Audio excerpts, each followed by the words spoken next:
Greetings everyone wherever you are watching from.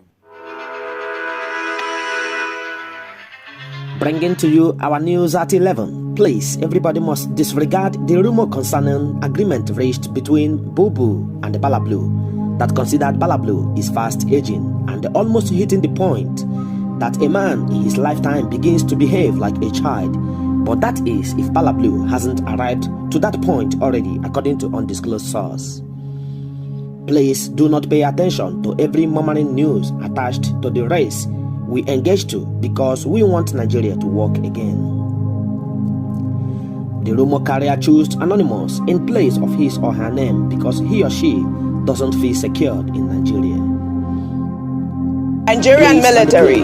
We want the public to disregard, never pay attention to the murmuring news that mentioned Mr. Obi was part of the caucus meeting in agreement that it becomes his turn after Bola Tinubu. There hasn't been a reliable news outlet so far that published this either on their magazine or newspaper.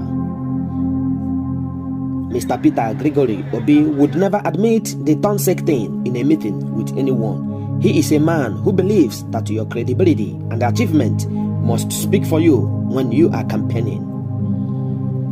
The presidential candidates, namely Bola Tinubu, APC, Atiku Abubakar, PDP, and the Peter Obi, LP, have case in tribunal court, and they intend to challenge the process that led to the victory of Bola Ahmed Tinubu. Before now, we know that when the court is looking into your matter, you cannot do otherwise outside of the court.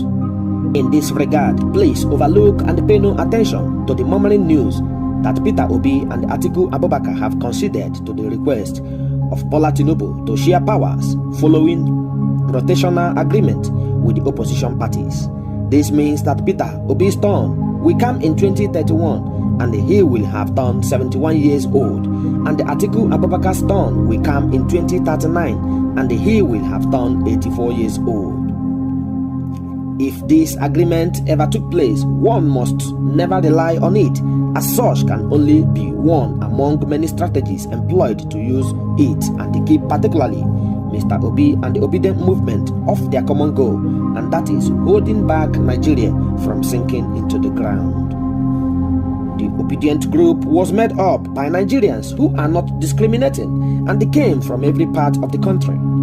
Therefore, one cannot say that obedients are particularly the Igbos or the Hausas or the Yorubas, making it look one-side ethnic. Obedients include everyone in Nigeria who really want a change that presidential candidate of Labour Party, Mr. Peter Obi, began to preach from the start of his campaign and won Nigerians' heart with maximum youth category both home and abroad. Anthony Q, Kibri's Got Talent.